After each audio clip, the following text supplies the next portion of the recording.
Jonathan Hollander's group. It is our one sustainability science capstone this semester.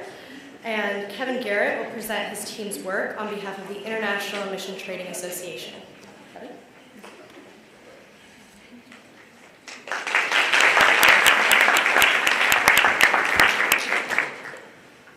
Thanks, Chandler. I'm Kevin Garrett, again from the Sustainability Science Capstone Group, and I will be delivering our presentation from carbon removal to credits and assessment framework. First, we'd just like to thank our team, Nat Duncan, the project manager, Dr. Hollander, our advisor. It's been a wonderful semester. I'm so happy to work with all of you. So our client is IREC, the International Renewable Energy Credit Standard. They create attributable tracking standards, which is very difficult to say, for the renewable energy space, as their name suggests. They're looking to move into CDR, or the carbon dioxide removal space. So they contacted us with two major deliverables. First, they wanted a taxonomy of what existing carbon dioxide removal technologies exist now. And then second, they wanted an assessment framework to see how ready any given technology might be to generate carbon credits. A bit of a background on what I mean when I'm saying carbon credits and carbon markets. If we start on the right of this graph, emitters of CO2 will purchase carbon credits, which are a means of funding these projects, which otherwise wouldn't be able to exist. Everything they do is tracked rigorously and then attributed back to those who bought the credits. I should also stress that these are voluntary markets. Compliance markets exist and they're much larger than the voluntary sector at the moment, but the voluntary sector is poised to grow rapidly, especially over the next decade. And CDR is a very critical space. The IPCC has said that we won't be able to reach 1.5 degrees C without using carbon dioxide removal. So this is a big area for growth, and because everything is voluntary, things need to be of high quality. So this is the taxonomy that we created. Initially, when we were looking at these technologies,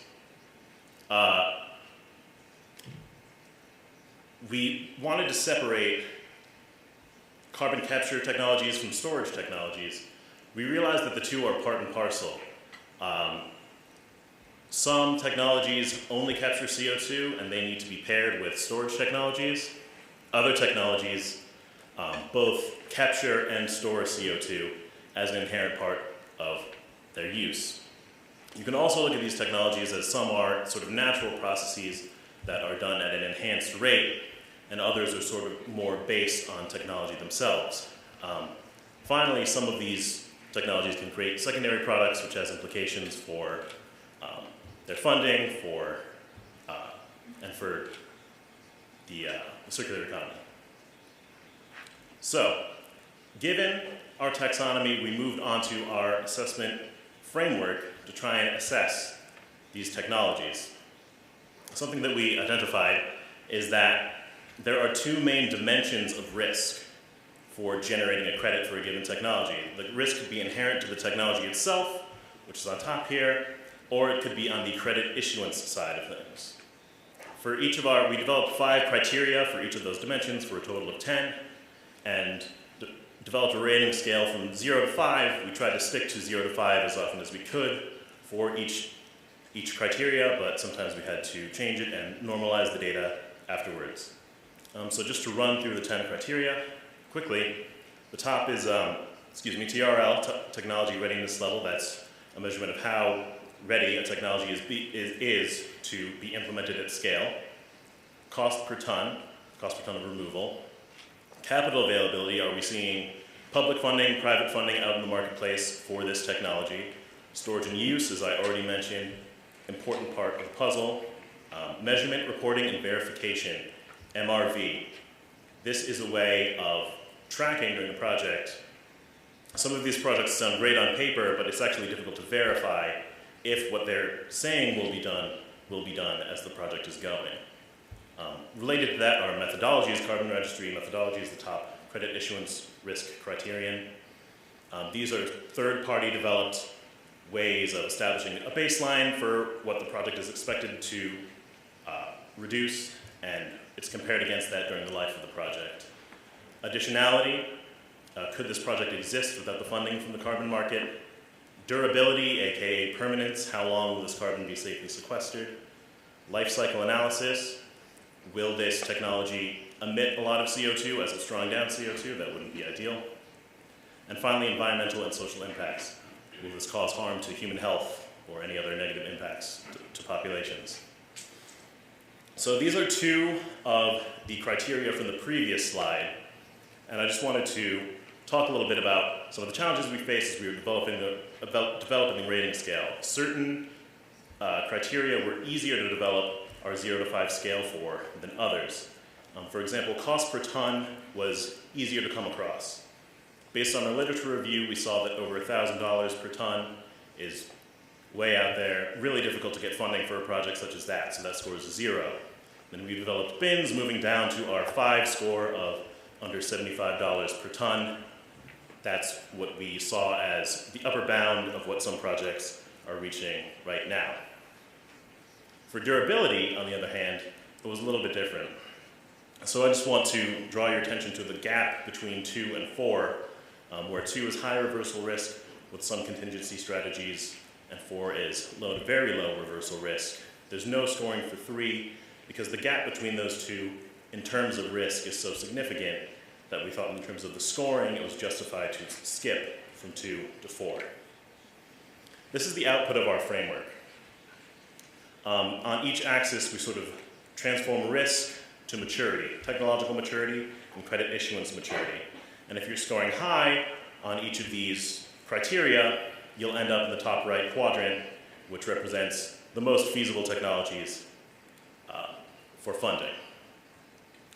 Back to the taxonomy for a second, we developed a case study from a company called Carbon to Stone.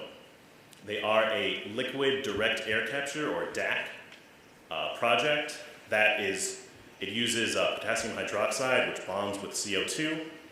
That's the storage technology, then they mineralize it. The CO2 is stored via calcium and magnesium bearing carbonate minerals, which is a very safe way of storing things. The data we acquired for this company, they applied to a funding company called Frontier. Frontier makes all of their applications publicly available. And Frontier asked for the sorts of data that we used in our framework. So the data was publicly available. And this is where Carbon Stone ended up on the framework. It was a bit of a gut check and definitely a sigh of relief when it plotted there. Similar technologies, similar DAC technologies are being funded at high scale. However, this technology, there were some things that held it back. Their cost per ton, they scored a 0 on that. We analyzed cost per ton at the right now. They're not at a place yet where they can really develop their cost per ton. They have goals, but that's not what this framework analyzes. Similarly, their life cycle analysis, they scored a 1 on. It wasn't as robust as some of what we're seeing out there. So again, similar technologies would score higher, but because of some of the specifics of their technology, they're scoring at a good but not great place. So some potential limitations and implications for future work. Out-of-scope factors are important for people that may be using this framework. Some of these registries, they may be backed up for 2 years, up to 2 years before a given project can start generating funding via the credits, which has huge implications if you're the person on the project end, but it's just not something that this framework can quite fit in. Data availability is always a challenge. You're dealing with nascent technologies and private companies. The data isn't always available as you'd like it. And finally, this is a big piece of future work. This framework identifies risk, but it doesn't identify risk mitigation strategies. I think something that can make this much stronger in the future is to come up with ways to mitigate those risks. Regardless, we feel this is a great tool, and I thank you for your time. I'll take your questions.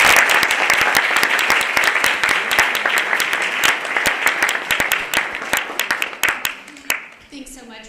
Really interesting presentation. I have 2 quick questions, if that's all right. The first is I think I saw that you your team weighted each of those 10 pieces of the framework equally. Is that right? Could you explain, if that's the case, could you explain why you chose to do that? That is the case. Something we've been sort of cooking up is coming up with different weights based on who might be using this tool. But this is just sort of the baseline. Everything's weighted the same type of analysis. Understood. Thanks. So the takeaway there is that that's flexible based on the consumer. Correct. Oh, great. And then, sorry, my second question, really quickly sneak it in. Did you consider a third, piece of the matrix relating to demand for certain types of credits or like quality of credits? Because I see there's the maturity and credit issuance maturity, but was there like a market demand component at all that informed the mapping? Yeah, the market demand, we capture most in capital availability. We're looking sort of if there's public tax credit schemes and things of that nature that are available for a given technology. Similarly, if there's large private investments in a technology. So that best captures that dimension. Got it. Okay, thank you.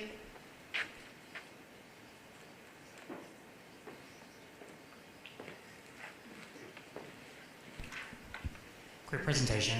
Quick question on using a case, or was there an assessment done on past projects and future projects to kind of highlight historical ranges for weighting and where, this seems to be a snapshot now, but where improvement could be done or where extra weighting could be done in certain areas? Yeah, that's an interesting question. The fact of the matter is most of these technologies are so new. There's not a ton of past data available. This is something, everything here is coming up in the future, but it would be interesting to look at that.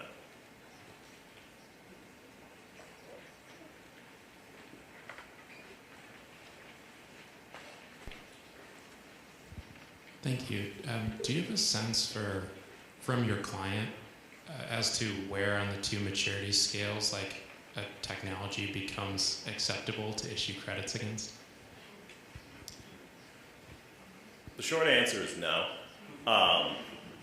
Yeah, that's something that we plan to discuss with them, but we sort of created this tool and we've yet to run through the full tool with them. Yeah, it's for them to decide, as you said.